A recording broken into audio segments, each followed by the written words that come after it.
একটা খুব দরকারি প্রশ্ন যে বেদান্ত কি শুধুমাত্র দর্শন, শুধু কথার কচকচি, নাকি তার বাস্তব কিছু প্রয়োগ রয়েছে? অবশ্যই বেদান্ত শুধুমাত্র কথার কচকচি নয়, একেবারেই কথার কচকচি বা কথায় কথা বাড়ানো নয়। বেদান্তের সব থেকে বেশি বাস্তব প্রয়োগ রয়েছে।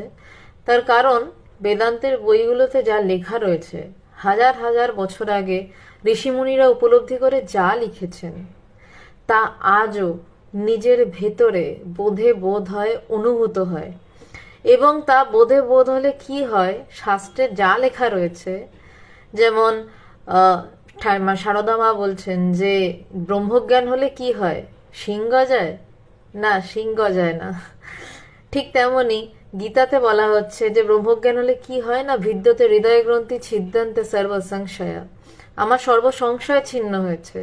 তেমনি বেদান্ত শুধুমাত্র এই কথাগুলোতে, বইয়ের কথায় আটকে নেই। যদি আজও কারোর ব্রহ্মজ্ঞান লাভ হয় গুরু কৃপায়, তারও ভিদ্যতে হৃদয় গ্রন্থি হয়, তার হৃদয় গ্রন্থি ছিন্ন হয় এবং তার সর্ব সংশয় এক নিমেষে উড়ে যায় এবং এই জগৎকে তার নিজের বলে মনে হয় এবং তার সাথে, জগতের সাথে সে কোনো সম্বন্ধ অনুভবও করে না, কারণ যা নেই তা কোনো কালেই নেই, তা সে একদম মর্মে মর্মে বোধে বোধ করে উপলব্ধি করেছে।